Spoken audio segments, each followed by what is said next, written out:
Vamos a abrir nuestras Biblias en la carta del apóstol Pablo a la iglesia en Roma, la carta de Pablo a los romanos, en el capítulo 6, en el versículo 22. Así todos de pie, niños, jóvenes, adultos, ancianos, todos los que han recibido por la providencia y soberanía de Dios la facultad de estar de pie, honremos la lectura de la palabra del Señor y al Dios de la palabra, estando de pie mientras leemos la palabra del Señor. Leemos en el nombre del Padre, del Hijo y del Espíritu Santo. Mas ahora que habéis sido libertados del pecado y hechos siervos de Dios, tenéis por vuestro fruto la santificación y como fin la vida eterna. Amén. Bendita es la palabra del Señor. Amado Padre Celestial, bendito Dios, te agradecemos que en tu bondad y en la misericordia que te caracteriza, nos hayas permitido estar reunidos aquí el día de hoy. El grifo de tu misericordia no se ha cerrado para con nosotros el día de hoy, Señor. Se ha renovado, como tu palabra lo dice. Se ha renovado para con nosotros hoy tus misericordias. La muchedumbre de tus piedades son nuevas para nosotros hoy, cada día, Señor. Y nos permite reunirnos aquí, Señor, para poder darte honra, gloria, alabanza y honor a ti. Sí, nos has creado para tu gloria. Y esto es lo que nosotros necesitamos hacer. Así que hoy nos congregamos también para tu gloria, para tu honra, para honor tuyo, Señor. Aunque sin negar esto, que deseamos también gozarnos en ti, porque es igual de importante. Señor, permítenos en esta hora, ya que estamos congregados en tu nombre y delante de ti, ya que todo el tiempo estamos coram Deo, delante de tu presencia, delante de tu rostro, oh buen Dios. Hoy, de manera especial y particular, reunidos en tu nombre en este lugar, tu iglesia, Señor, clama a ti que nos permitas entender tu palabra.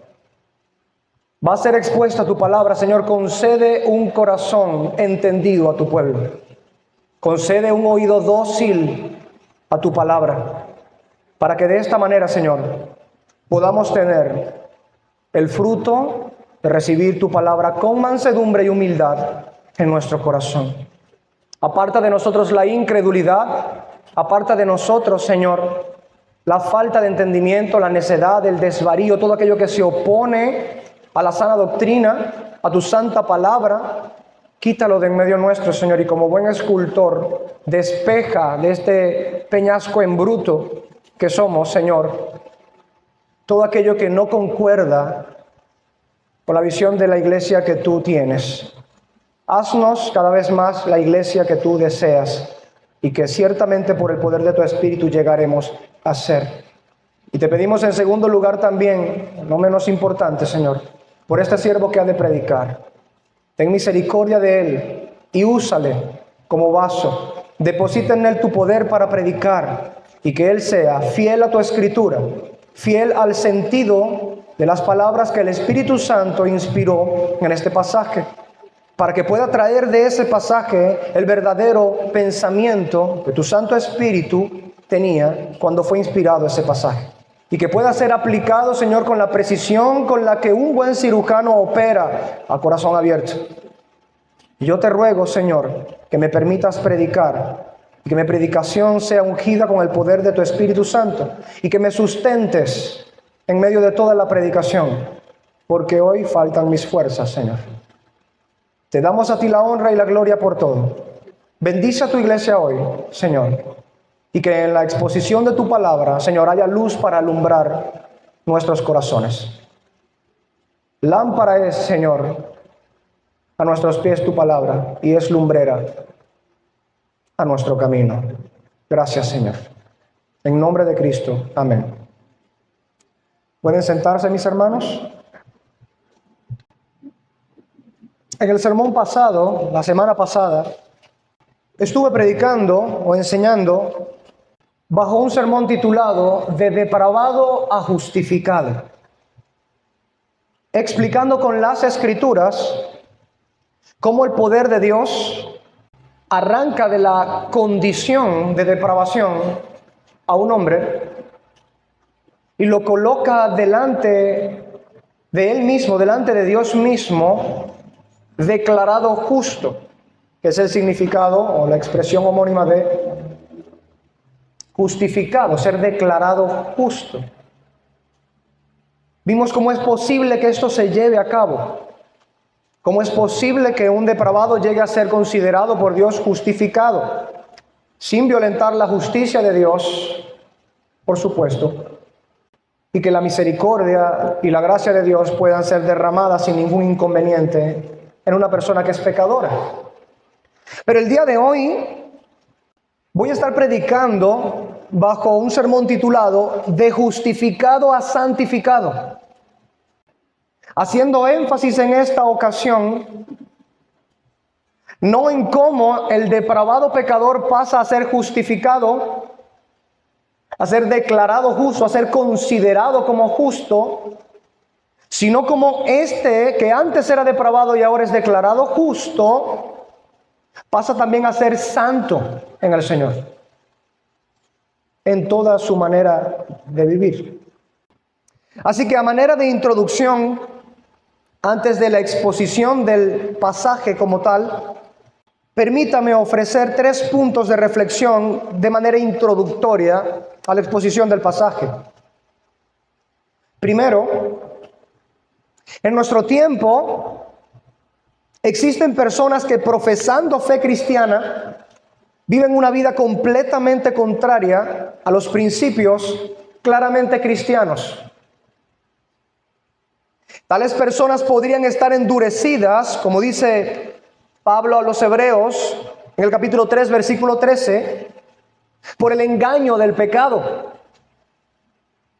Y aún estando presentes en las iglesias y participando de algunas actividades o incluso todas las actividades de una iglesia, podrían tener, como dice Pablo en 1 Timoteo 4, 2, cauterizada la conciencia.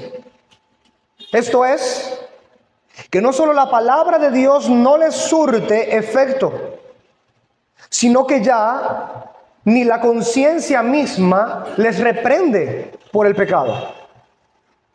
Eso está pasando en iglesias el día de hoy. En segundo lugar, pero esta condición es insostenible.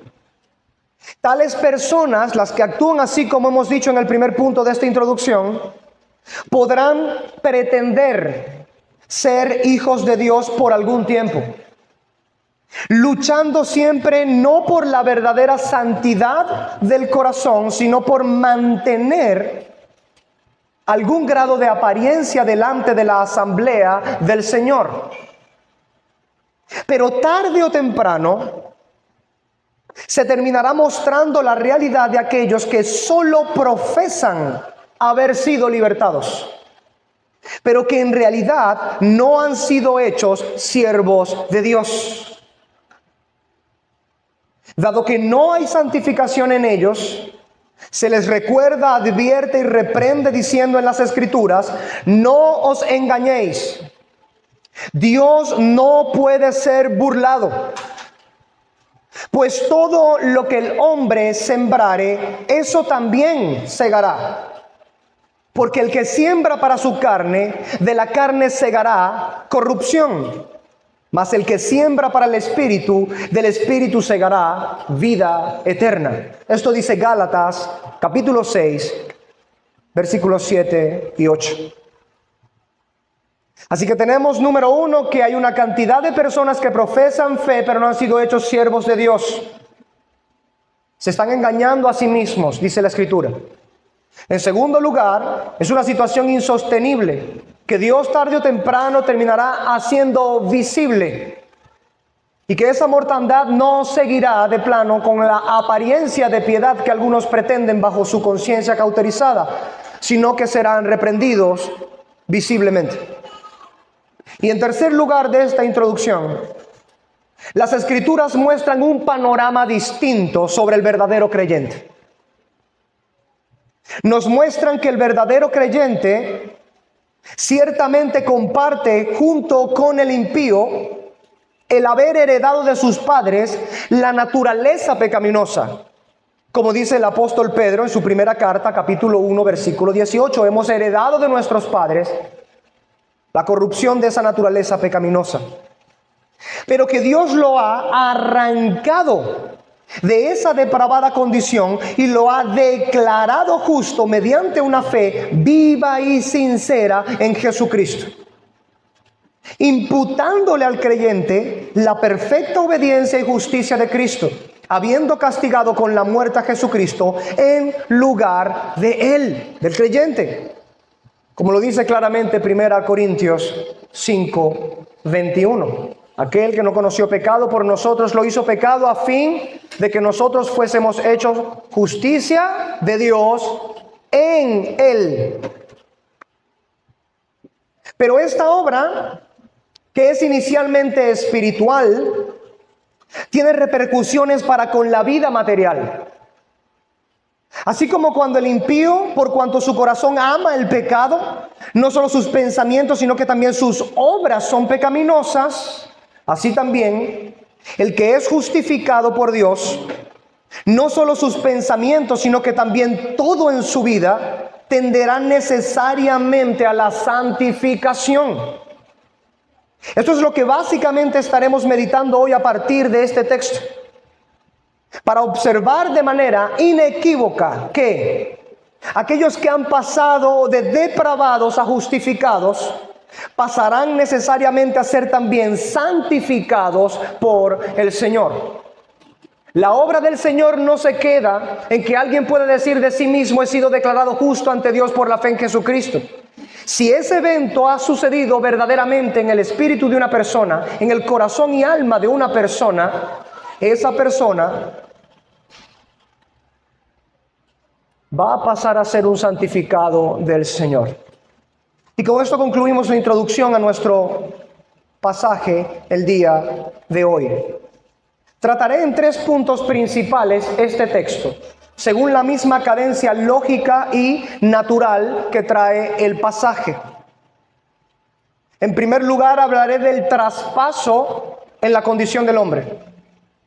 En segundo lugar, hablaré del fruto de ese traspaso. Y en tercer lugar, hablaré del fin que tienen aquellos que han sido traspasados y que tienen por fruto la santificación. Traspaso, fruto y fin son básicamente los 3 puntos en los que explicaremos este pasaje para comprenderlo y poder vivir a la luz de él. En primer lugar, el traspaso. ¿A qué hacemos referencia con esto? El texto dice: mas ahora que habéis sido libertados del pecado y hechos siervos de Dios. Y por ahora dejamos puntos suspensivos después de la palabra Dios, para continuar con ello más adelante en el segundo punto. Cerramos nuestro paréntesis de consideración en esta primera sentencia de este texto. La palabra del Señor habla acerca de libertad del pecado y servicio o servidumbre a Dios.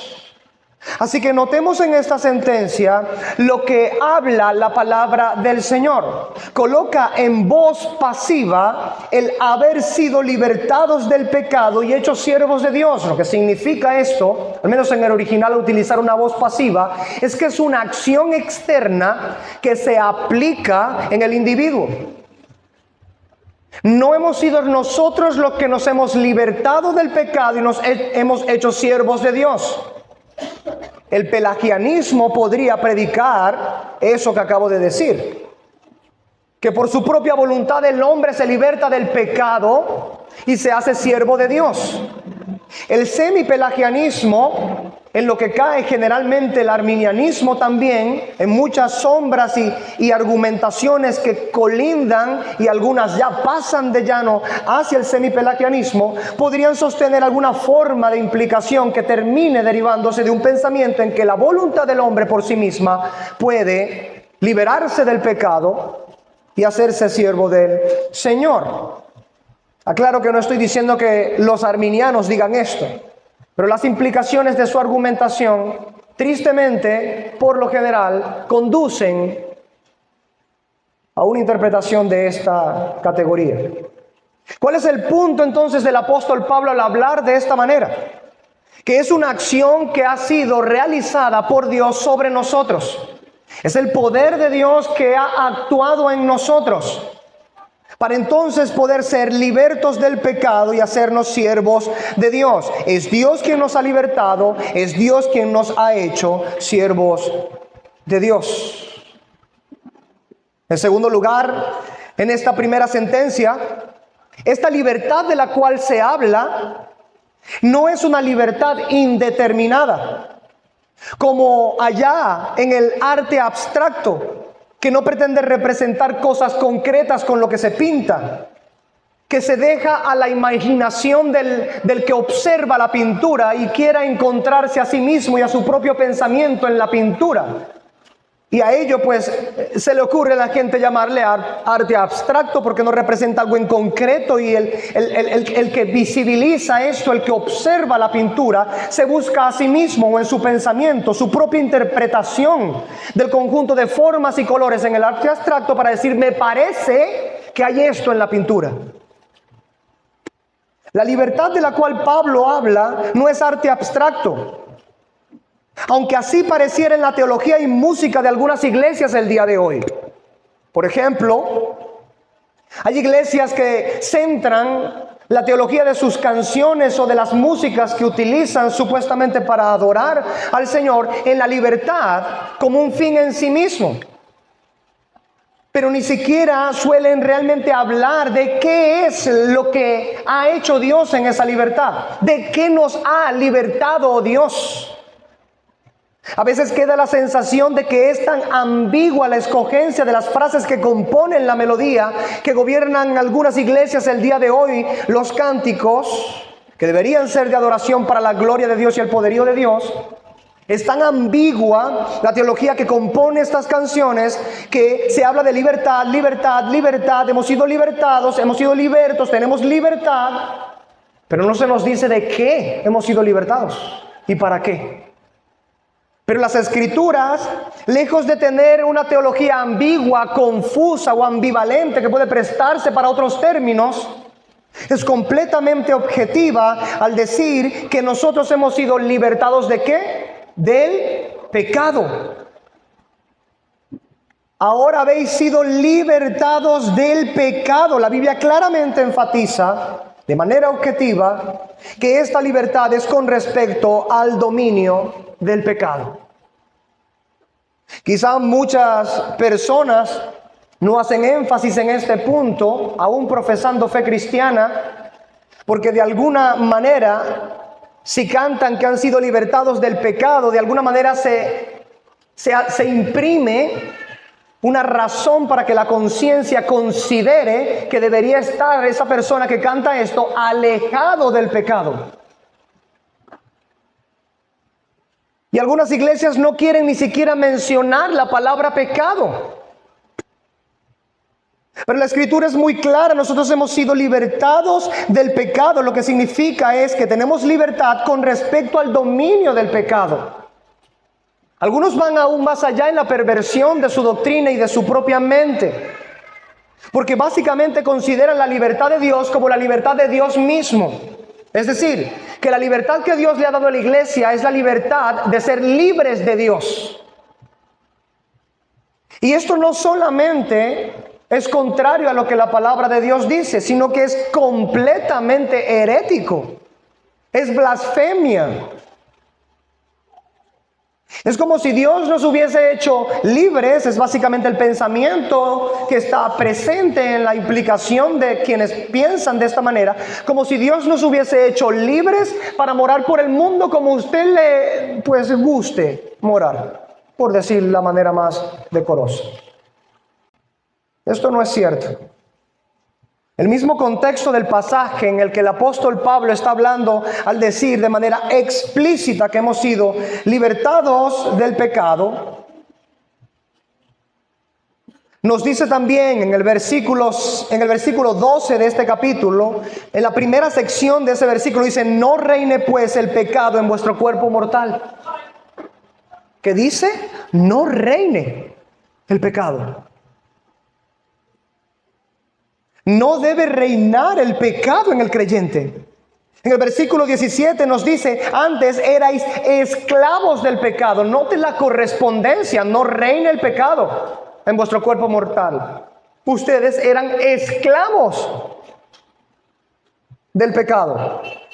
En el versículo 14 de este mismo pasaje, en la primera sección de ese versículo dice, el pecado ya no tendrá poder sobre ustedes. Esa es la Reina Valera contemporánea, lo traduce de esa manera. La Reina Valera tradicional de 1960 dice, no se enseñoreará. La idea es la misma. No tendrá poder sobre ustedes el pecado. Ya no tendrá dominio, dice la Nueva Versión Internacional. El poder del pecado, por medio de la obra de Dios, queda quitado de en medio. Ya no hay un reinado, ya no hay un imperio, ya no hay un dominio del pecado sobre el verdadero creyente. No estoy diciendo con esto que el pecado en sí mismo ya fue quitado del todo de la vida del creyente. Porque los vestigios del viejo hombre también se mencionan muchísimo en las cartas del apóstol Pablo. Y el apóstol Juan dice en su primera carta, en el primer capítulo, que si alguien dice que no tiene pecado, llama a Dios mentiroso. Así que la realidad de la convivencia del pecado con el creyente está allí, es una realidad. Pero no estoy negando con esto, ni está Pablo negando que exista aún el pecado en el creyente. Lo que Pablo está diciendo es que por el poder de Dios, el dominio del pecado en el creyente ha sido erradicado. El verdadero creyente no está dominado por los deseos concupiscentes. Él no está bajo el imperio del pecado. No está reinando el pecado en él. Hay otro que reina ahora en su lugar. Esto es lo que significa haber sido libertados del pecado. Que el dominio del pecado, el poder, el señorío, el reino del pecado es quitado del corazón del creyente. Ahora Pablo también dice en ese contexto que no solamente hemos sido libertados del pecado, sino que dice, y hechos siervos de Dios. Mire, hay una cosa que suele ser usualmente, hay personas, quiero decir, que rehuyen de ciertos vocablos el día de hoy, ¿no? De la expresión de ciertas palabras. Es común, ¿no? Por ejemplo, en las iglesias reformadas rehuimos de utilizar la palabra dispensación.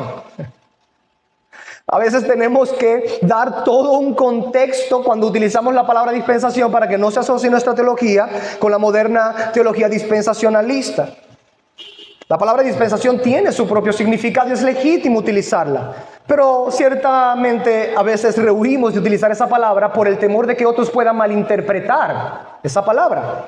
Pasa también en otros contextos, pero por otras razones. En algunas iglesias rehuyen de utilizar la palabra esclavos para con los creyentes. Y digo la palabra esclavo porque suena, digamos, la más fuerte, ¿correcto? Pero esclavo y siervo son lo mismo. En las Escrituras, en el Nuevo Testamento, se utiliza el vocablo griego doulos para precisamente apuntar a un esclavo, a un siervo. Lo que la palabra del Señor está diciendo en este contexto es que nosotros hemos pasado de ser esclavos del pecado, ¿cierto? Juan capítulo 8, nuestro Señor Jesucristo dice, el que hace pecado, esclavo es del pecado. Así que la condición natural de una persona sin Cristo, no estando en Cristo, es que está dominado por el pecado. Él es esclavo del pecado. Y no como si no amase al Señor y amo del pecado, a su Señor y amo pecado, sino que su pecado es su propio amo y Señor. Y él ama a su amo, ama al señorío de su Señor, el pecado. Y por eso no le cuesta hacer la voluntad del príncipe de la potestad del aire.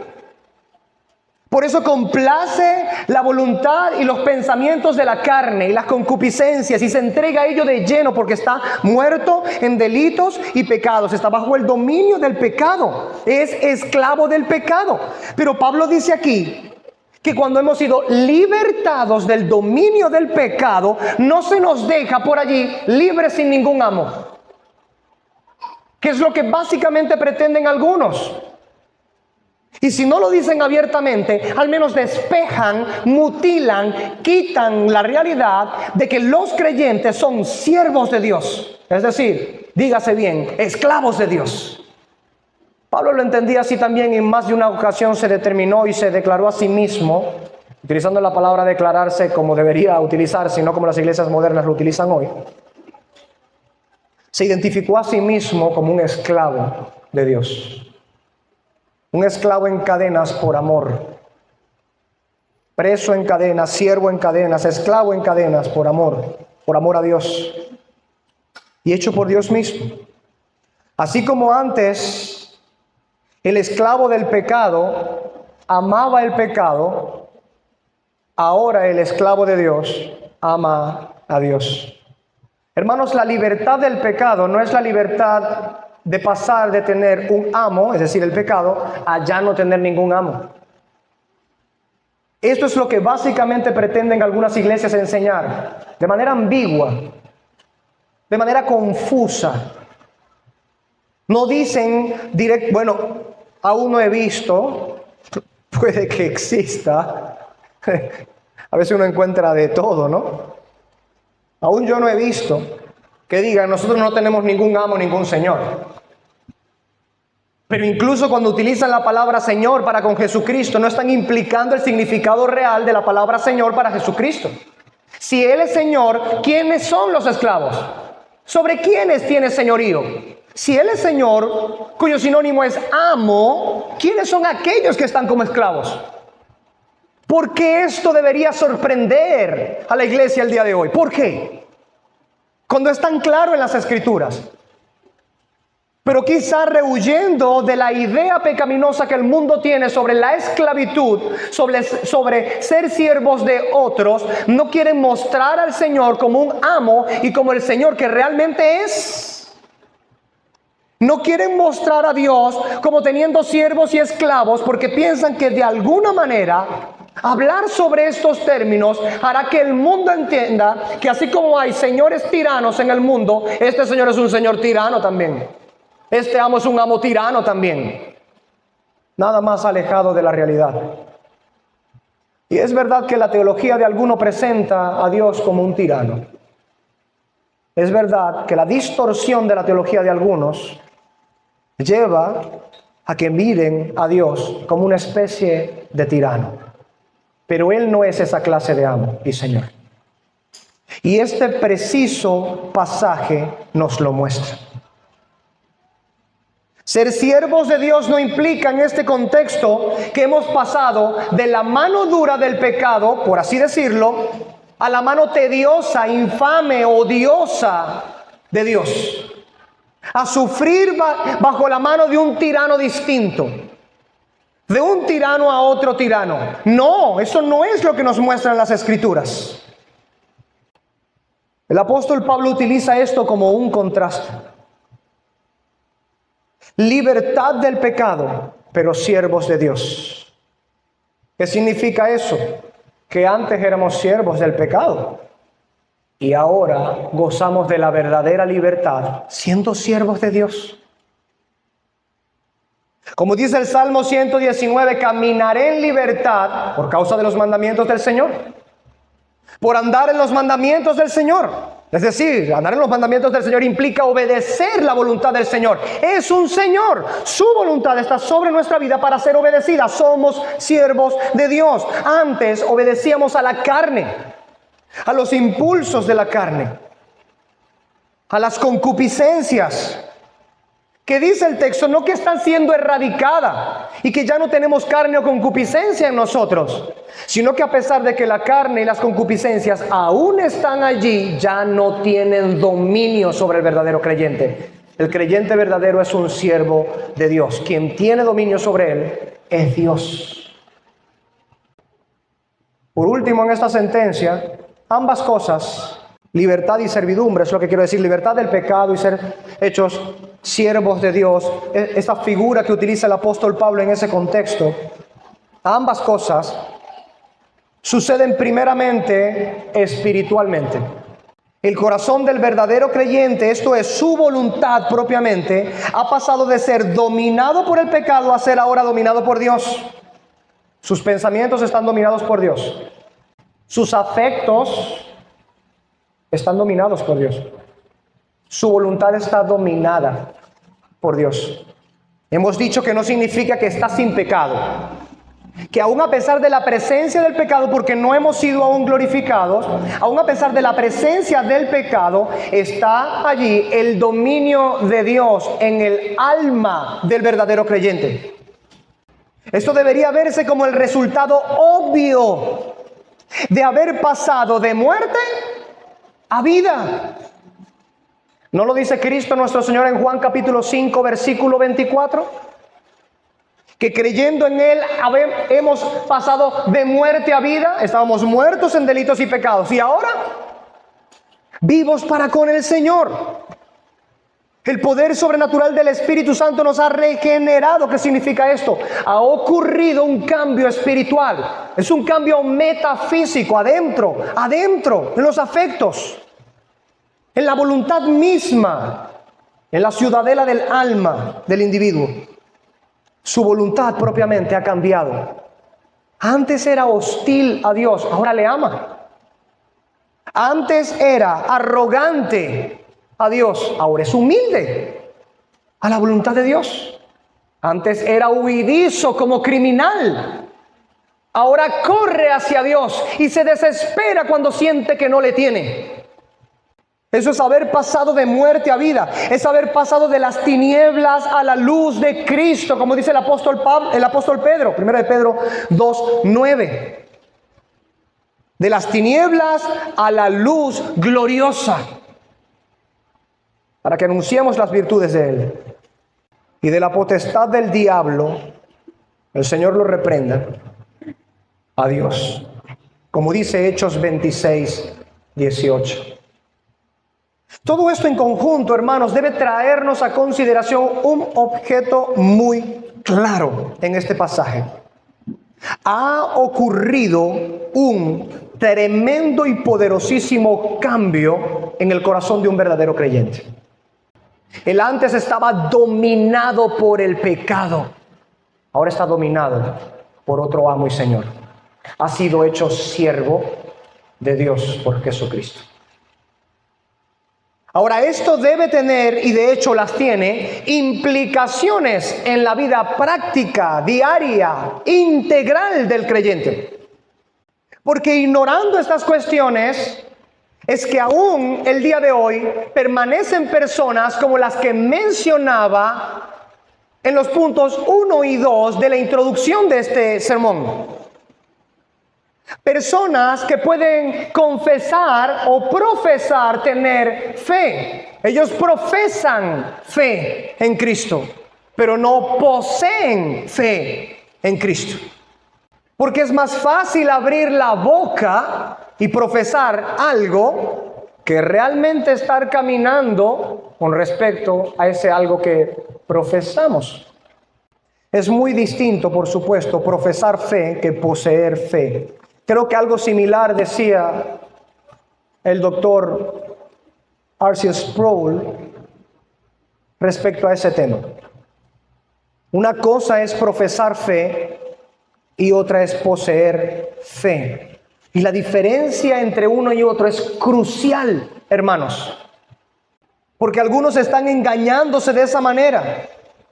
Y dicen haber pasado de muerte a vida, de tinieblas a luz, de la potestad del diablo a Dios, de haber sido hechos libertos del pecado a pasar a ser siervos de Dios, pero su vida no da ninguna evidencia de esto. Con sus labios alaban a Dios, como decía el profeta Isaías, pero sus corazones están apartados, lejos de Dios. Está en sus labios, pero no está en su corazón. El engaño del pecado, la dureza del pecado, el cauterizar la conciencia, El endurecimiento del corazón puede llevar hasta ese punto a una persona. Pero el verdadero creyente no es así. El verdadero creyente, dice la palabra del Señor aquí, en la segunda sentencia que hemos ahora de considerar, tiene por vuestro fruto la santificación. Tenéis por vuestro fruto la santificación. Aquí nos volvemos a detener. El asunto sobre la santificación, vamos a hablar del fruto que tiene precisamente haber sido libertados del pecado y hechos siervos de Dios. Ese es el segundo punto, el fruto. Hasta ahora que habéis sido libertados del pecado y hechos siervos de Dios, tenéis por vuestro fruto la santificación. El asunto sobre la santificación es uno que está presente en las Escrituras en todo lugar. Todos los hijos de Dios por medio de Cristo son santificados y se les exige también que caminen en santidad. No existe tal cosa como un verdadero hijo de Dios que no camina en santidad. Aquellos que proclaman ser hijos de Dios, pero andan como si ninguna ley estuviese sobre ellos, que andan a la manera de aquellos que en el tiempo de los jueces vivían haciendo cada uno lo que bien les parecía, porque en aquel tiempo no había rey. Aquellos que desdeñan la ley de Cristo como Rey de Reyes y Señor de Señores, y que viven obedeciendo y teniendo por amo al pecado y no a Cristo, se engañan a sí mismos. Porque Dios dice en su palabra que si verdaderamente habéis sido libertados del pecado y hechos siervos de Dios, el fruto de ello es la santificación. La consecuencia necesaria y lógica de haber sido justificado es pasar a ser santificado en el Señor. No hay tal cosa como un creyente justificado y no santificado. Quien profesa fe en Cristo y no quiere caminar hacia la santidad y en santidad, se engaña a sí mismo. Porque escrito está, tenéis por vuestro fruto la santificación. Y note las palabras del apóstol Pablo, dice, tenéis primero. ¿Qué significa tener? Poseer. ¿Qué significa tener? Poseer. No está en el marco teórico. Está en la posesión del verdadero creyente, la santificación. No es un mero asunto sobre el cual dilucidar, discurrir, disertar, filosofar. No estoy diciendo que estas cosas no deban hacerse. Aquí mismo en esta predicación se está haciendo. Pero es un medio para alcanzar un fin. Pero algunos solamente se centran en la disertación de la santificación con un marco meramente teórico. No tienen santidad en sus vidas. No tienen un impulso santificador en sus almas. No tienen en este contexto ninguna evidencia vital espiritual. En la medida en que quien profesa fe se aleja de la santificación, se está alejando de la verdadera justificación.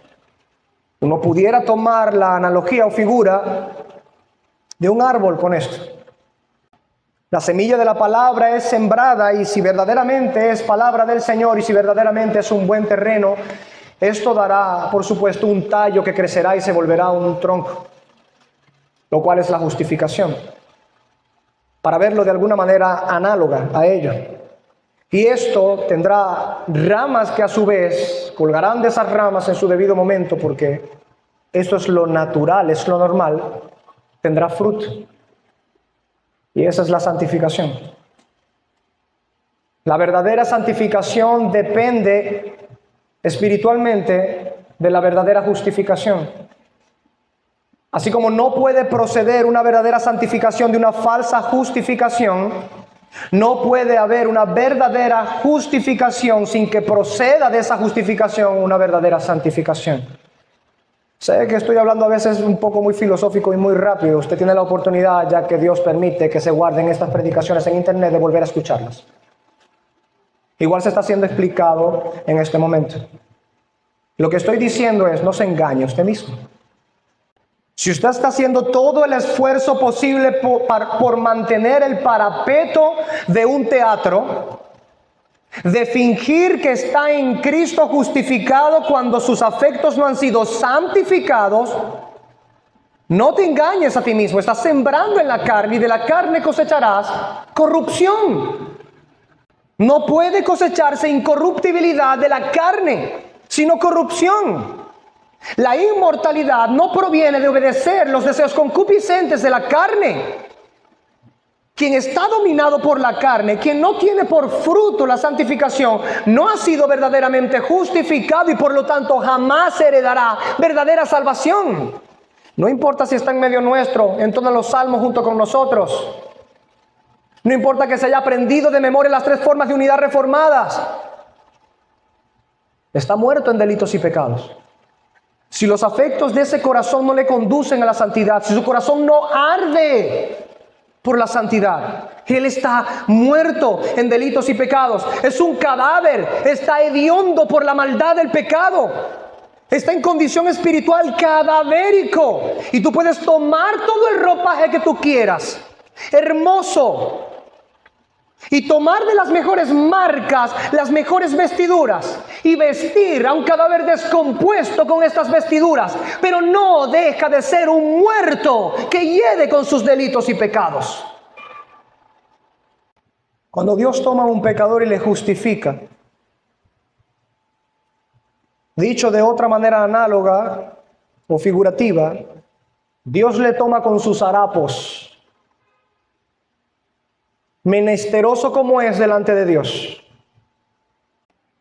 y le viste con el ropaje de santificación, ropas limpias, ropas nuevas, ropas santas. En las Escrituras más de una vez se utiliza precisamente estas figuras para señalar esto, ¿no es así? ¿De qué color es el vestido de lino fino de la iglesia de Cristo? ¿Blancos como qué? Como la nieve. No blanco hueso, para aquellos que son puristas entre las variaciones de los colores. No es color champán. Ah, es que me gusta el color champán. No, es que no es color champán. Es blanco, blanco nieve.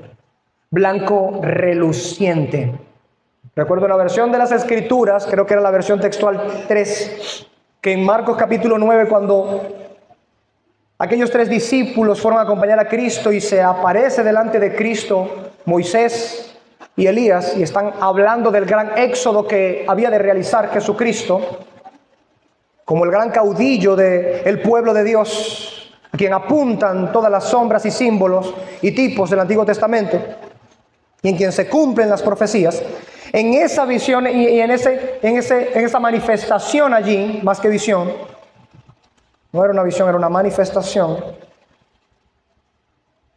Dicen las Escrituras que los vestidos eran tan resplandecientes. Quiero recordar que la versión textual 3 de la Biblia dice que ningún batanero sobre la tierra podía lograr un blanco como ese. Creo que utilizaba esa palabra, batanero. Antes no habían lavadoras, por supuesto. Había unas maneras particulares de lavar las ropas. Pero para ellos era tan blanco que ellos no habían podido ver jamás un blanco como ese. Para el contexto de ellos es haber visto un blanco que el hombre no puede lograr. Era ciertamente un blanco que es logrado por el poder de Dios. Un blanco resplandeciente. Un blanco que concuerda mejor con la gloria de aquel que nos ha llamado a su reino. Así que quitar las vestiduras que son como harapos, que están hediondos por nuestra podredumbre, rotos, podridos, inservibles, y ahora pasa a tener, el verdadero creyente pasa a tener nuevas ropas. Ropaje real. Ha sido lavado, limpiado, perfumado, aseado. Lo visten decorosamente pone, por tomar la analogía de la parábola del hijo pródigo, anillo en su mano y ven, siéntate a la mesa de tu Señor. No lo deja con los harapos que tenía, con los cuales estaba codiciando las algarrobas de los cerdos. Todos los hijos de Dios por medio de Cristo son santificados y se les exige también que caminen en santidad. Ellos son vestidos de Cristo. Una figura de ello desde el inicio mismo de las Escrituras, y de lo cual ya hemos hablado en otras ocasiones, está en Génesis, capítulo 3. Desde el primer momento, o el mismísimo momento en el que Adán y Eva pecan, después de Dios arrojar la maldición por el pecado y dar la semilla del pacto de gracia en aquel protoevangelio en Génesis 3:15, ¿qué hace el Señor? Procede a desnudarle de los harapos de hoja de higuera que ellos mismos se habían hecho, y el Señor, sacrificando la primera víctima de la historia de este planeta, fue precisamente para desollar esa víctima y cubrir con las pieles de esa víctima que murió para beneficiarlos a ellos, cubrir la desnudez y la vergüenza de ellos. Es una figura y símbolo de nuestro Señor Jesucristo, quien muere para que su justicia y su perfección como vestidura apropiada sea colocada sobre nosotros. Pero Dios no nos deja con el harapo de las hojas de higuera de nuestra propia justicia, nuestras propias obras, para vestirnos con el ropaje de Cristo, sino que nos desnuda nuestra porquería para colocar las ropas adecuadas. Y esto es un símbolo hermoso de la santificación. Es un símbolo hermoso de lo que Dios hace en los verdaderos creyentes. Ellos tienen por fruto la santificación. Lo tienen, lo poseen. Tenéis por vuestro fruto. Tenéis, lo poseen. Y es vuestro, dice. Tenéis por vuestro fruto la santificación. Es lamentable que algunos no parezcan tener su santificación.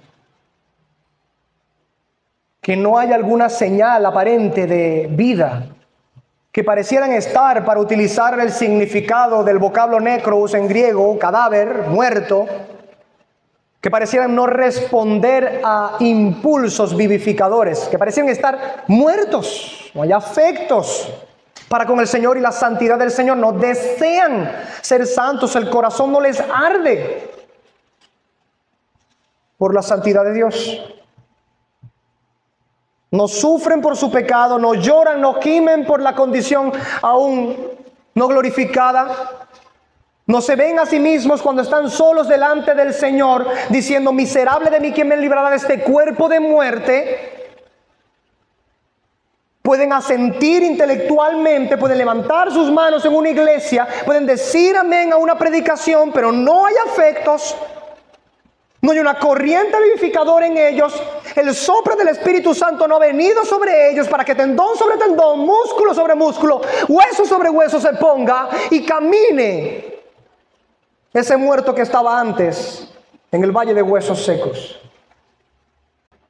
Uno pudiera distinguir esto pasando a la materia propia de la santificación, porque es lo que debemos entender. Segundo lugar, lo que es la santificación.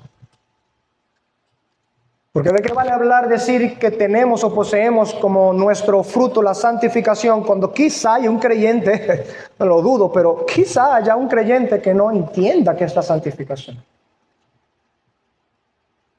Tanto en el Antiguo como en el Nuevo Testamento, los vocablos utilizados para santidad implican básicamente tres ideas en ese vocablo: cortar, apartar lo que ha sido cortado, y consagrar, que es sinónimo de dedicar.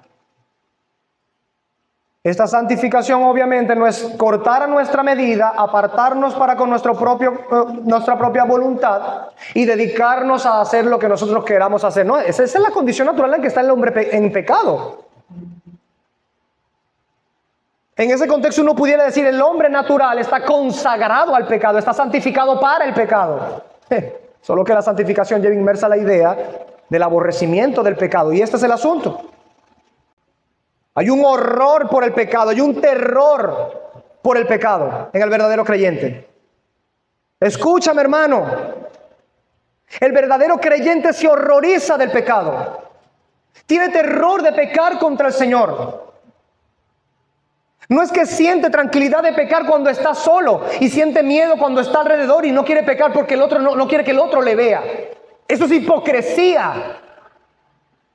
El verdadero creyente tiene temor de pecar aun cuando está solo, aun cuando pudiera tener la, entre comillas, libertad de pecar y nadie lo ve. Él tiene temor. Siente terror, siente horror por el pecado.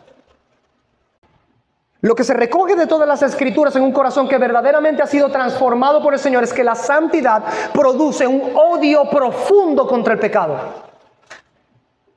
Es esta condición la que llevó a Pablo en Romanos capítulo 7 a decir: miserable de mí. Está diciendo que detestable soy ante mis propios ojos por los vestigios del viejo hombre que aún quedan en mí.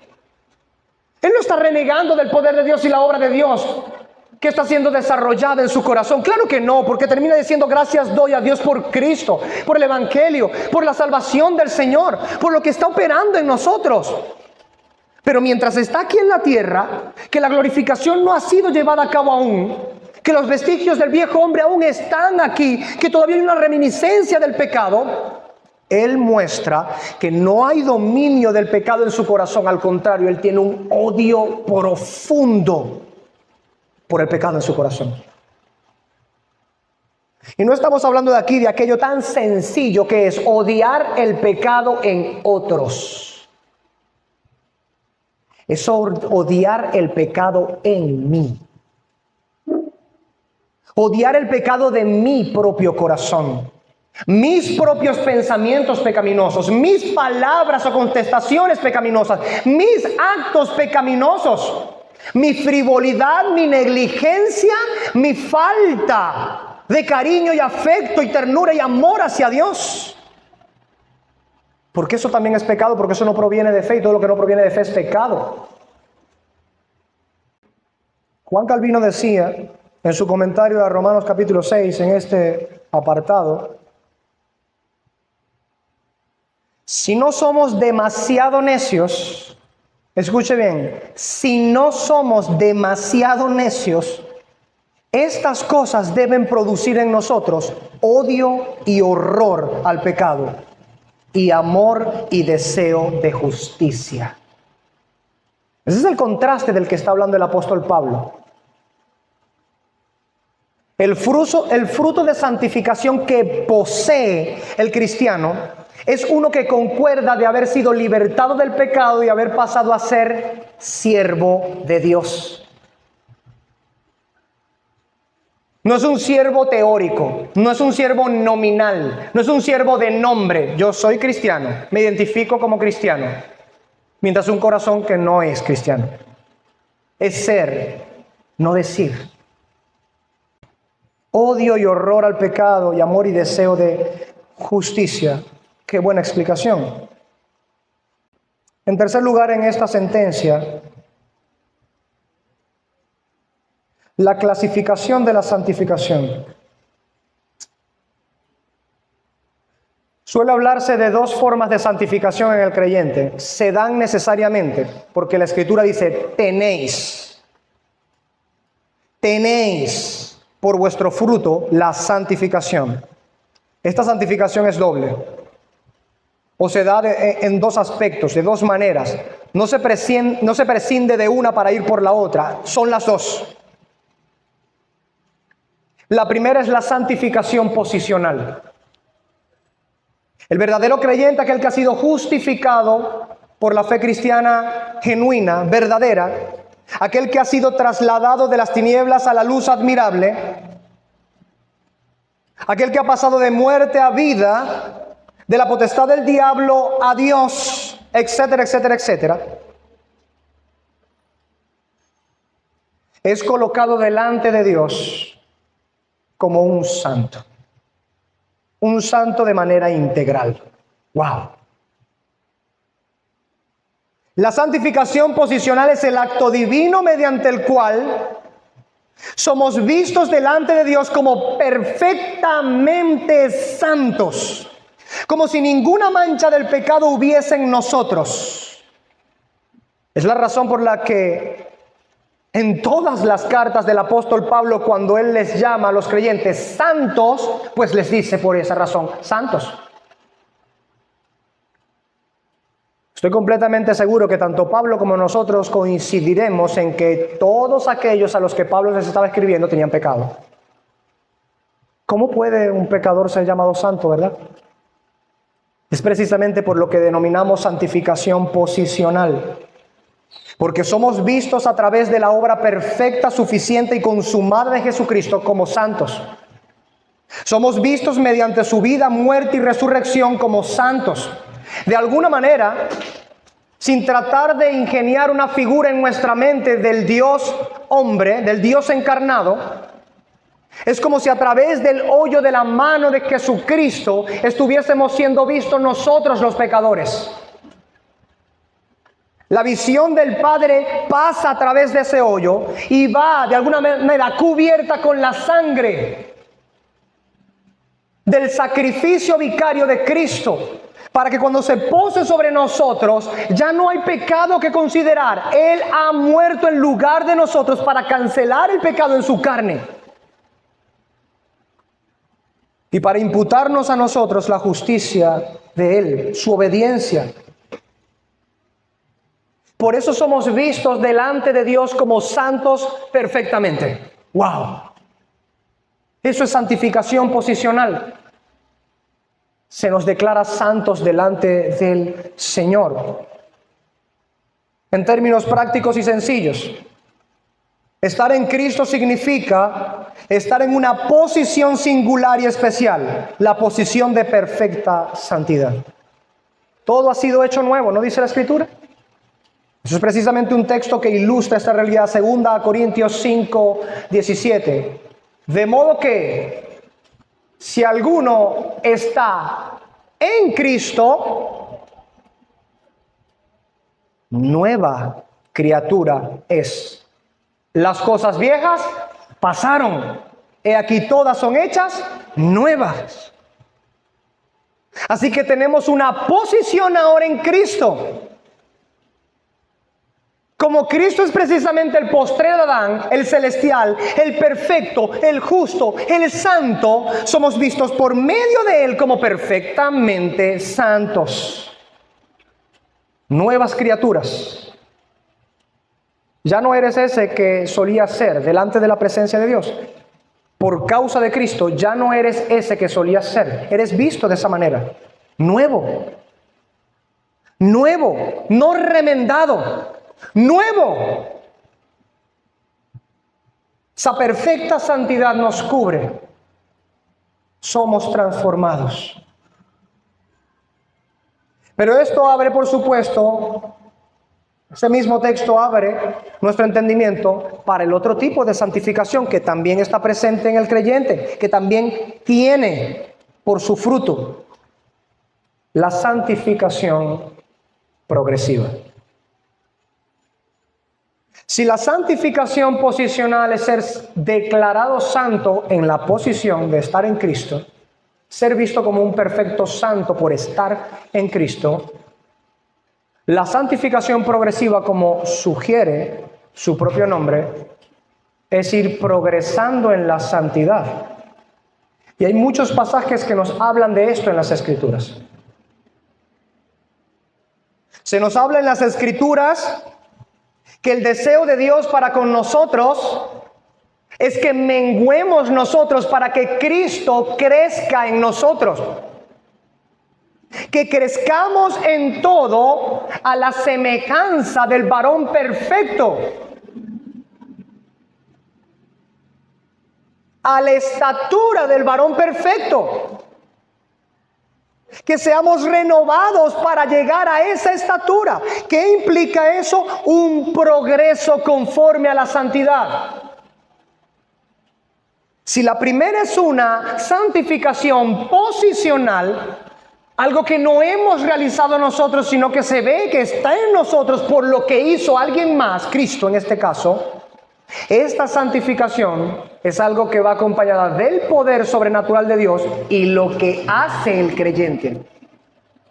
Sus deseos son transformados y por lo tanto necesariamente comienza a dar obras que concuerdan con esa santificación. Es por esto que las expresiones de las Escrituras, como por ejemplo, cuando la Escritura dice en este contexto que el camino de los justos es como ¿qué? Luz. Recuerda lo que estábamos hablando de la luz, del brillo, del resplandor, como la luz de la aurora.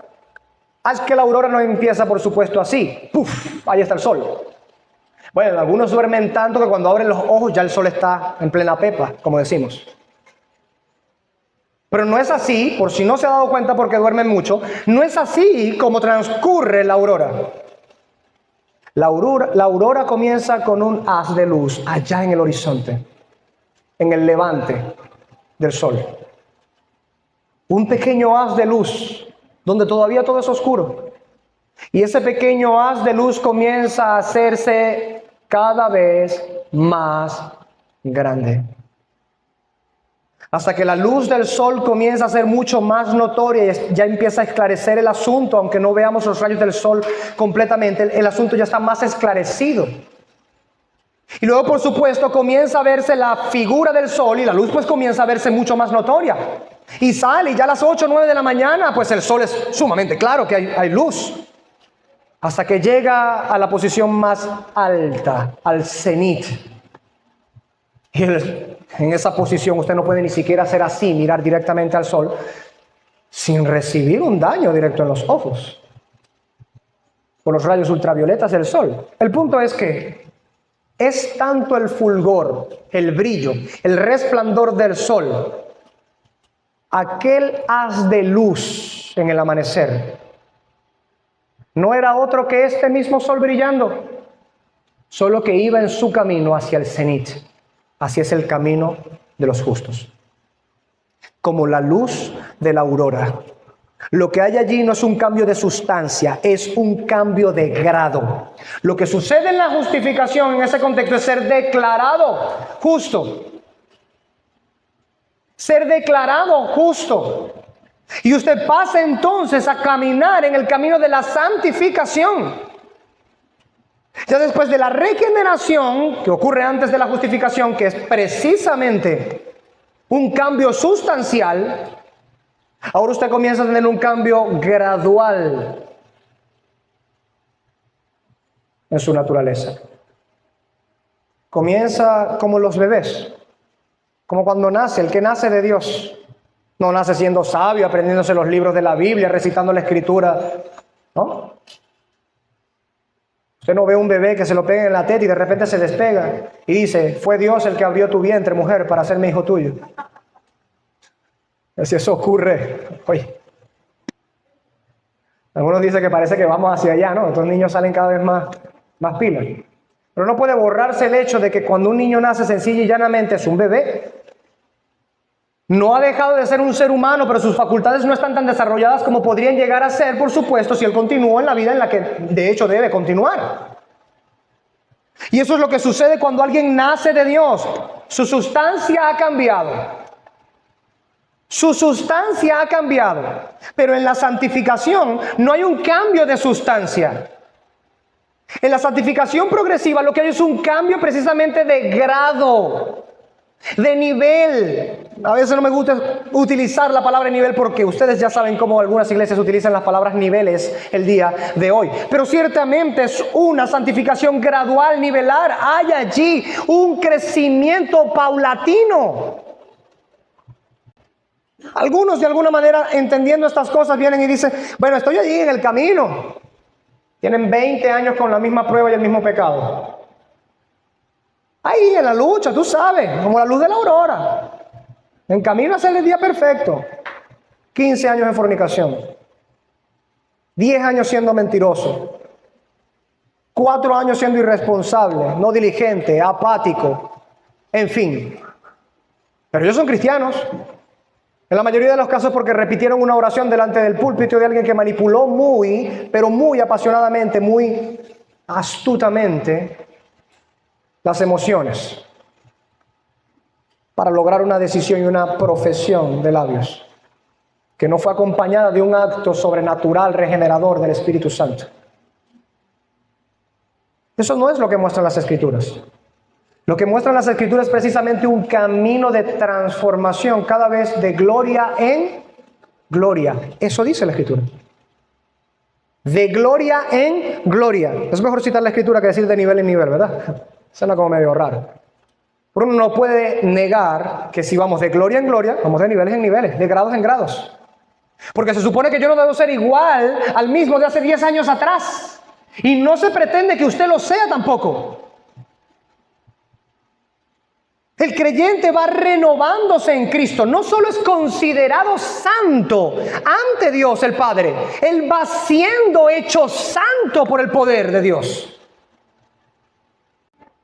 Alguien dijo una vez, ser justificado es ser declarado justo, pero ser santificado es ser hecho justo.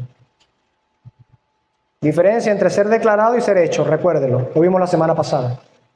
La justificación es una declaración formal, legal. Se nos imputa a nosotros la obediencia y la plena y perfecta justicia de Cristo a nosotros, por la fe genuina y viva. Pero la santificación es comenzar a participar de pleno en esa justicia y santidad. Crecer en ella. Culmino en este punto con lo que ha dicho el apóstol Pablo en el mismo capítulo en el que estamos estudiando, en los versículos 12 y 13. No reine pues el pecado en vuestro cuerpo mortal, de modo que lo obedezcáis en sus concupiscencias. Ni tampoco presentéis vuestros miembros al pecado como instrumentos de iniquidad, sino presentaos vosotros mismos a Dios como vivos de entre los muertos, y vuestros miembros a Dios, ¿cómo qué? Como instrumentos de justicia.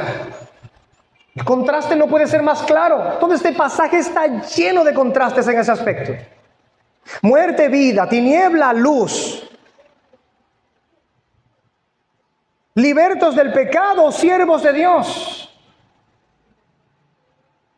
Antes éramos esclavos del pecado y éramos libres con respecto a Dios. Nos interesaba obedecer a Dios. Todos esos contrastes nos llevan a una sola idea. El que es santificado por Dios tiene que vivir conforme a esa santificación. Esa es la santificación progresiva. Que antes prestaba sus miembros para iniquidad. Que le gustaba andar con necios. Ahora busca andar con santos. Como decía el salmo que estábamos entonando esta mañana, el Salmo 63, para los santos, los íntegros, es toda mi complacencia. Algunos tienen su complacencia, y para vergüenza nuestra lo digo, en gente impía. Son sus mejores amigos. Cuidado, puede que haya un corazón que esté muerto en delitos y pecados, sus afectos están siendo acariciados precisamente por eso. Presentamos nuestros miembros como instrumentos de la justicia. Antes lo éramos de iniquidad. ¿Qué significa eso? Que literalmente nuestro cuerpo lo utilizamos ahora para la justicia. Nuestros pensamientos, nuestras palabras, nuestro cuerpo, todo lo que somos y tenemos, lo utilizamos para darle gloria a Dios, para buscar la justicia. Son instrumentos de justicia. En el pecado había un amo. Nuestros miembros eran instrumentos de iniquidad. ¿Qué es un instrumento, hermanos? Algo que se emplea. ¿No es verdad? Algo que es un instrumento es algo que se emplea, que se utiliza con un fin, con el fin de desarrollar algo. Si antes nuestros miembros eran miembros de injusticia, porque estaban dedicados a la injusticia, a la iniquidad, ¿qué dice la palabra del Señor que comienza a ocurrir cuando verdaderamente alguien ha sido justificado? Es santificado. ¿Cuál es la consecuencia? ¿Cuál es el fruto de ello? Comienza a utilizar sus miembros para la santidad, para la justicia. Es decir, como decíamos al principio, el punto 1, no queda en un mero asunto espiritual en el corazón. No es que únicamente ha tenido un cambio en el corazón y ¿qué importa el resto de la vida? Sino que eso se va a ver notablemente en la vida de un creyente. Él va a pasar a ser todo él un miembro que da, o sus miembros dan acciones, son instrumentos de justicia. Al menos si no somos demasiado necios, como dice Juan Calvino, eso es lo que debería ocurrir. Ese es el fruto. Eso da lugar a nuestro tercer apartado y final apartado de nuestro texto el día de hoy. Mas ahora que habéis sido libertados del pecado y hechos siervos de Dios, tenéis por vuestro fruto la santificación y como fin la vida eterna.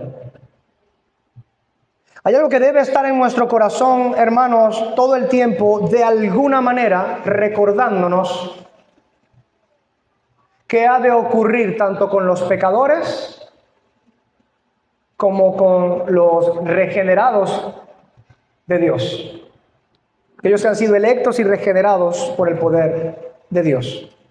Y es que hay un pago tanto para lo uno como para lo otro. Nota que el mismo versículo 23 dice, porque la paga del pecado es muerte, mas la dádiva de Dios es vida eterna en Cristo Jesús, Señor nuestro. Otro contraste más, en el mismo contexto. Un texto que solemos repetir incluso cuando vamos a evangelizar. La paga del pecado es muerte, la paga del pecado es muerte, mas la dádiva de Dios, el regalo de Dios es vida eterna en Cristo Jesús. Entendemos que no puede ser un pago la vida eterna por portarnos bien, porque nadie puede hacer eso. Es un regalo de la gracia de Dios. Como dice Efesios capítulo 2, desde el versículo 8 hasta el versículo 10. Porque por gracia sois salvos por medio de la fe. Y esto no de vosotros, porque es un don de Dios. Y esto sucede así, por supuesto, para que nadie tenga ninguna forma de jactancia, nadie se gloríe. Porque cada uno de nosotros, si estamos verdaderamente en Cristo, ¿qué dice el versículo 10? Hemos sido precisamente predestinados a andar en las obras que de antemano el Señor colocó, las buenas obras, las obras de justicia, las obras de santidad, para que anduviésemos en ellas. Si alguno dice, he sido justificado por Dios, y no anda en las obras en las que de antemano Dios dice que el creyente debe andar, ¿quién mintió? ¿Dios mintió? ¿Es Dios el que ha dejado la obra inconclusa, incompleta? ¿Es mentiroso Dios o es mentiroso aquel que dice soy cristiano y vive como impío? Debería ser obvio que lo segundo. ¿Por qué se engañan los que así entonces se conducen? Hay un fin para aquellos que tienen por fruto la santificación. Y esto es un asunto delicado, hermanos. ¿Sabe por qué?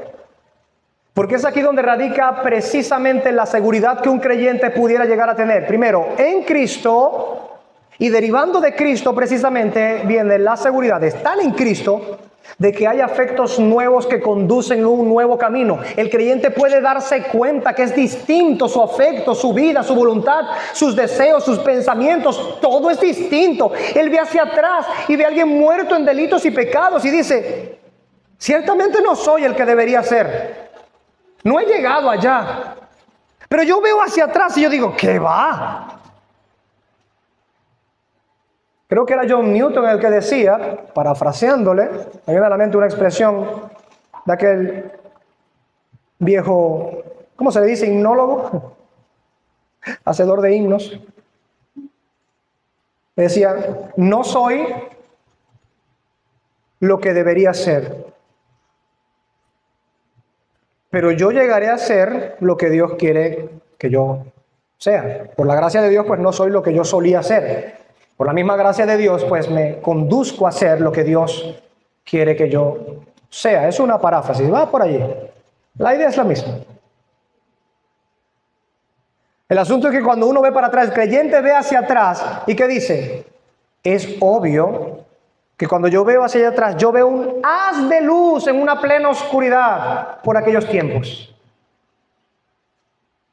Hay gente que puede dar fe de eso, de nuestra vida anterior, o debería dar testimonio de nuestra vida anterior. Yo conozco mucha gente que da testimonio precisamente de la vida anterior en la que yo estaba. Algunos a veces utilizan eso como un recuerdo. Yo les digo, sí, cuéntame más de mi pasado. No hay nadie que no esté enterado de ese pasado. Ni el diablo, ni Dios, ni yo, ni los que me rodean. Todos saben mi pasado. Pero es precisamente donde está, donde se va a quedar, en el pasado. Distinto fuera que esas acusaciones fueran hoy. Y que se dijese de uno el día de hoy, profesando la fe cristiana, que yo soy hoy lo que solía ser en el pasado. Que soy un fornicario hoy, que soy un mentiroso hoy, que soy un impaciente hoy. Que soy un codicioso, un blasfemo, un ladrón, etcétera. Ese es el problema. Porque no tener o poseer el fruto de la santificación no puede conducir a la vida eterna. Juan Crisóstomo decía algo en particular al respecto. Ustedes saben, es uno de los padres que más ha influido, aparte de Agustín y otros más, en el pensamiento de este servidor. Pues era uno de los que estaban más cerca de los apóstoles y del tiempo de Cristo. Dice en una homilía que predicó comentando precisamente este pasaje, dice: si podemos llegar a la santidad ahora, podemos estar seguros de obtener la vida eterna en el futuro. Ay, ay, ay. ¿Por qué él habla de esa manera? ¿Será que está circunscribiendo a las obras la vida eterna y la salvación? Claro que no. Porque eso haría del sacrificio de Cristo una absurda cosa. ¿De qué sirve que haya vivido perfectamente y haya muerto en lugar nuestro si por nuestras buenas obras podemos alcanzar salvación? Eso no tendría sentido. ¿Por qué Crisóstomo entonces habla de esta manera? Porque la santidad en la vida de un creyente le muestra que Dios está obrando en su vida. Que no ha sido una acción en el pasado, que ocurrió por allá y lo dejó, que siguiera rodando como quisiera rodar y por sus propias acciones, por su propia voluntad. Ahí está, ya te he hecho libre, ve y anda como quieras andar en la vida. Eso no es ni lo que dice la Escritura, ni lo que Crisóstomo está explicando. Llegar a la santidad, cuando dice si podemos llegar a la santidad ahora, lo que está diciendo es cuando nosotros estamos caminando en la voluntad de Dios, en la santificación de Dios, amando y deseando lo que Dios ama y desea, obedeciendo y practicando lo que Dios manda en su santa ley. Cuando estas cosas ocurren, podemos tener un sentimiento de seguridad allí, porque es la vida eterna de Cristo obrando en nuestro corazón.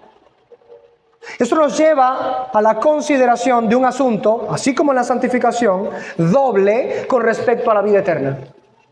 Hermanos, la vida eterna no es un asunto que comenzamos a vivir después de morir.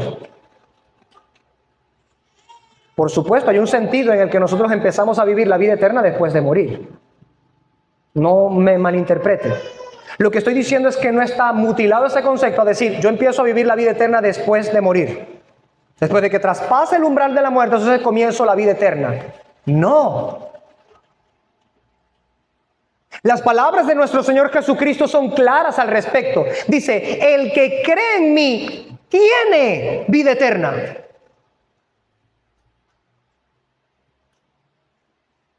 La vida eterna comienza aquí en la tierra. Este es el milagro de la obra redentora de Cristo, que por el poder del Espíritu Santo, lo eterno viene a irrumpir, a incursionar en lo temporal. Y almas que tuvieron inicio como las nuestras,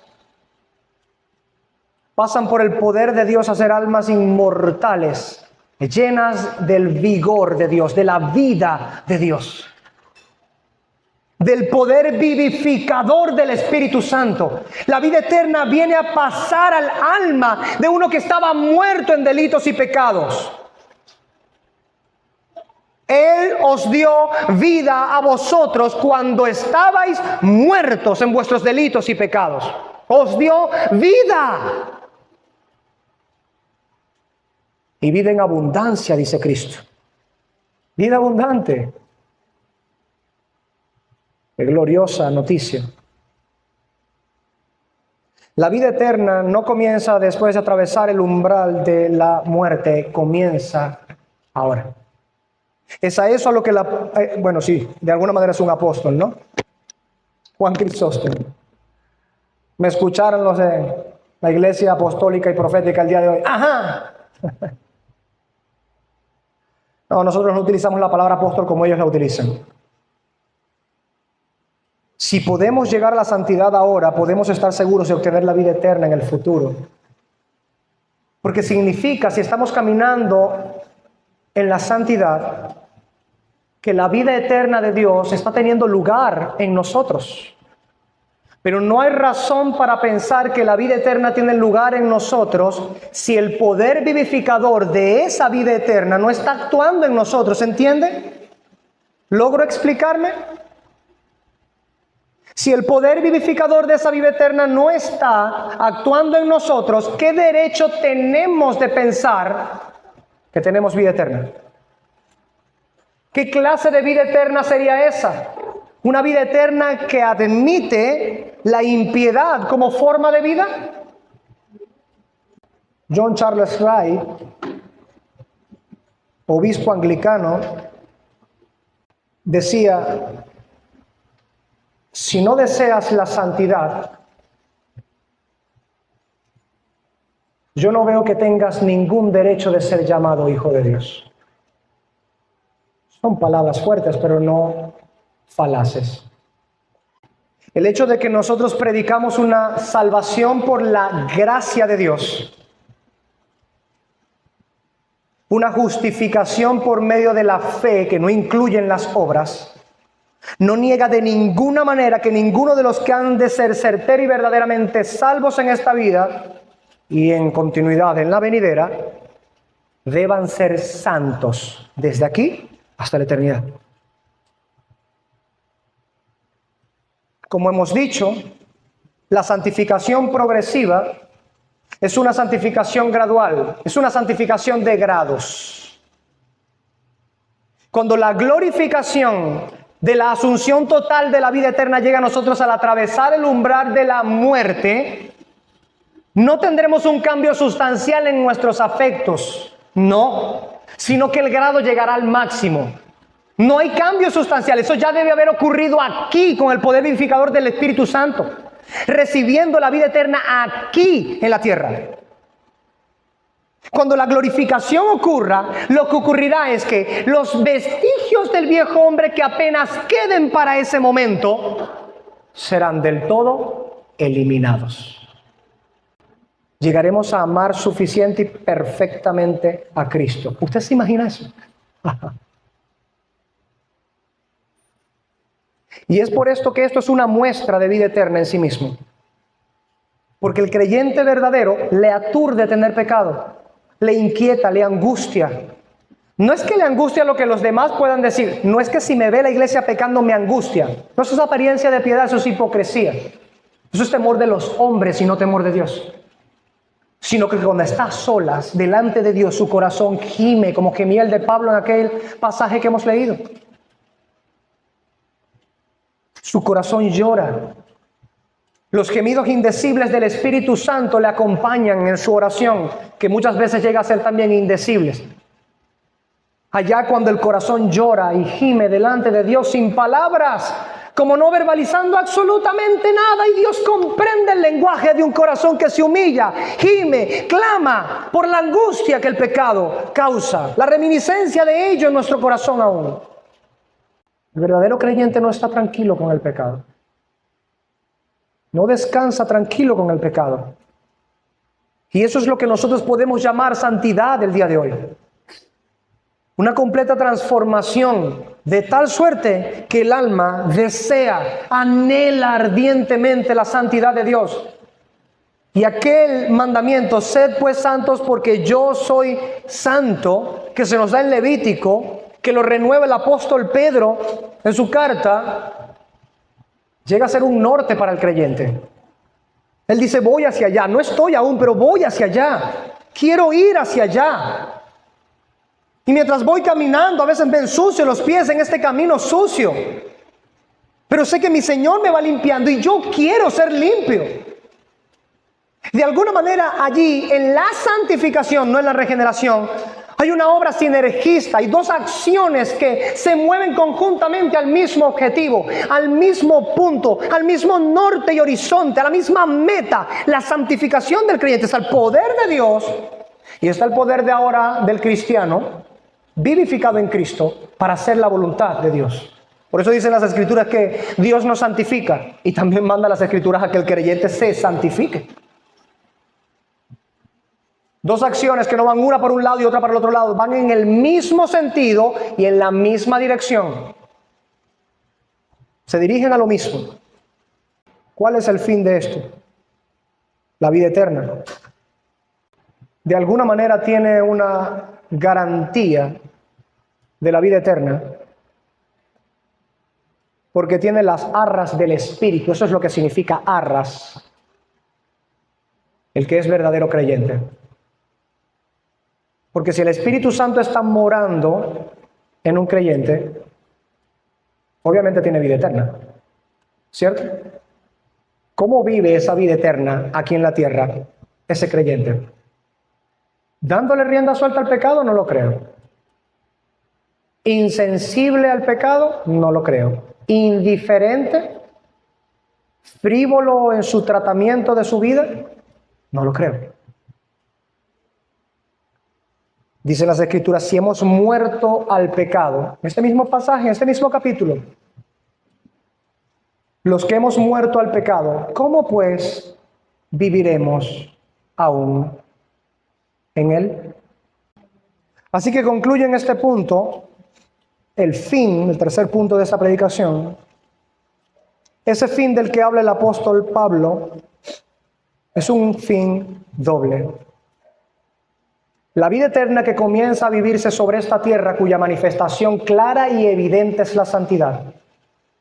El deseo de santidad que posee como fruto el creyente.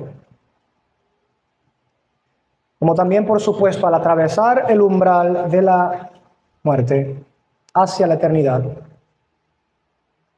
la continuación de esa vida eterna en toda la extensión de la expresión vida eterna. El disfrute, gozo, apropiación plena, no obstaculizada de la vida eterna. No más muerte, no más dolor, no más enfermedad, no más pobreza o miseria, no más angustia. Todas estas cosas son sumamente buenas y son el regalo de Dios con la vida eterna que Él nos da, ¿correcto? Pero el verdadero creyente, hay una de las cosas que más agradece en el corazón a Dios de la vida eterna, del componente de la vida eterna, cuando esto se cristalice a plenitud. ¿Sabe cuál es? Yo no voy a pecar más contra Él. Que el Señor nos ayude a entender que quien ha sido verdaderamente justificado necesariamente será también santificado. No habrá glorificación sin santidad. O en palabras de nuestro Dios, sin santidad nadie verá al Señor. Puestos de pie, vamos a orar. Inclinemos nuestros rostros y oremos al Señor. Amado Padre Celestial, te damos gracias por tu bendita y santa palabra. Como clama el salmista en el 119, clamamos nosotros también, Señor. Dios, vivifícanos según tu palabra. Si hay en medio de nosotros muertos, vestidos elegantemente, resucítales, Señor. Que no desciendan a la ruina eterna por un camino que a sus propios ojos es derecho. Que no vivan la vida haciendo lo que bien les parece como si ningún rey tuviesen. Y para aquellos, Señor, que han sido declarados justos delante de ti, permíteles apropiarse ordenadamente del crecimiento en la justicia. Que no solamente sean declarados justos, eso es lo que quiero decir, Señor, y tú lo sabes, sino que sean hechos justos. Que crezcan en esa justicia, que amen más y más tu justicia, que amen más y más la santidad, que aborrezcan el pecado, que odien el pecado, que se dirijan hacia la perfección. Porque está escrito, sed pues perfectos como vuestro Padre Celestial es perfecto. Está escrito, sed santos como yo soy santo. Está escrito, tenéis por vuestro fruto la santificación. Señor, tu pueblo clama a ti, ayúdanos para vivir conforme a la santidad. Y para que estas cosas que hoy hemos escudriñado a la luz de tu palabra no queden en el mero marco teórico. Que no simplemente digamos que un creyente es santificado, o que pasemos nuestra vida de alguna manera pretendiendo, creyendo confusa y engañadamente que somos santos delante de ti por la obra de Cristo, cuando no hay ninguna muestra de esa santificación posicional en nuestra santificación progresiva. Que no hay ningún deseo en nosotros por tu santidad, que no hay ninguna obediencia en nosotros por tus mandamientos, que no hay ningún ardiente celo por tus cosas. Oh Padre, líbranos de ser cauterizada nuestra conciencia, líbranos del engaño del pecado, líbranos del endurecimiento de nuestro corazón. Todas las cosas cuales están descritas en tu palabra como posibilidades en esta tierra. Bendito Dios, que podamos santificarnos, poseer ese fruto, que sea nuestro y en nuestra posesión ese fruto, que es la santificación, para que haya una vida congruente entre la profesión de la fe y la vivencia de la fe, para que no solamente digamos creer en Cristo, sino que andemos como Él anduvo. Queremos llegar a la vida eterna, oh Padre Celestial, atravesando el umbral de la muerte, para reunirnos contigo en la eternidad. Queremos gozar de tu presencia sin ningún tipo de obstáculo. Sí, queremos darte gloria a ti y gozar de ti para siempre. ¿No es este el fin principal y más noble del hombre que tú has creado? Nosotros queremos hacer esto. Permítenos, Señor, hacerlo. En el nombre de Cristo elevamos nuestra oración a ti, amado Padre Celestial, con gemidos del Espíritu, con clamores del corazón contrito. Recíbelos y bendícenos, Señor. Amén.